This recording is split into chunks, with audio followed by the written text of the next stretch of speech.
সবচাইতে ভয়ঙ্কর অভিজ্ঞতা, কোন প্রাণীর জন্য সর্বোচ্চ এবং সবচাইতে ভয়ঙ্কর অভিজ্ঞতা হচ্ছে মৃত্যু। এবং এত ভয়ঙ্কর অভিজ্ঞতা, এই অভিজ্ঞতাটা কারো কাছে শেয়ার করে যাওয়া যায় না। মরার সময় কেউ বলে যেতে পারছিল আমার মরতে এমন লাগছে, কইতে পারছে? কেমন লাগছে বলতে পারে?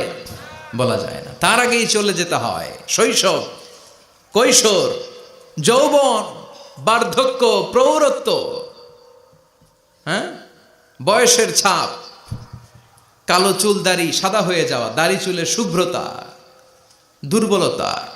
This is the circle of life. ছোট্ট ছিলাম, বড় হলাম, সিঙ্গেল ছিলাম, ডাবল হলাম, তারপরে বাবা হলাম, তারপরে শ্বশুর হলাম, তারপরে নানা হলাম, তারপরে চলে যেতে হবে। This is the circle of life. বিশ্বনবী বললেন আমারু উম্মতি মা বাইনা সিত্তিনা ইলা সাবঈন, আমার উম্মতের গড় বয়স হলো 60 থেকে 70। এই উম্মতের গড় বয়স কত? 60 থেকে 70। ওয়া আকাল্লুহুম মাইয়াজুজু জালিক, অল্প কিছু মানুষ আছে যারা 70-এর বেশি হায়াত পায়। এখানে 70-এর বেশি আছেন কারা? হাত তোলেন দেখি তো। কয়জন? একজন, দুইজন, তিনজন। মাশাআল্লাহ, আল্লাহ আরো হায়াত দেখ, আল্লাহ এদেরকে আরো হায়াত দারাজ করুক। চিল্লায় বলেন আমিন।